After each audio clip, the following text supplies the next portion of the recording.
Welcome to my YouTube channel 7 star health care. आज हम इस वीडियो में बात करेंगे एलेक्स कफ सिरप के बारे में।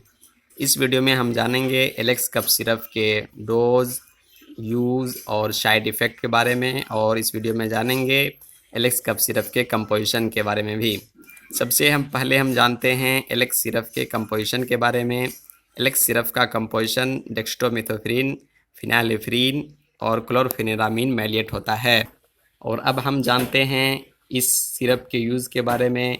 इसके यूज़ के बारे में अगर देखें तो डेक्स्ट्रोमेथोफेरिन यह एक एंटी टसिव एक्शन रखता है, यानी हमारे ब्रेन में जहाँ पर कफ सेंटर होता है उसको यह रोकता है। इसके वजह से खांसी नहीं आती है। फिनाइलेफ्रीन फिनाइलेफ्रीन अल्फा रिसेप्टर अगोनिस्ट है, यानी नेजल डिकंजेस्टेंट को दूर करता है, यानी कंजेशन अगर हमारे नाक में हो गया है तो उसको दूर करने के लिए हम इसका इस्तेमाल करते हैं। क्लोरफेनिरामीन मैलिएट यह एंटी हिस्टामिनिक यानी एंटी एलर्जिक ड्रग्स।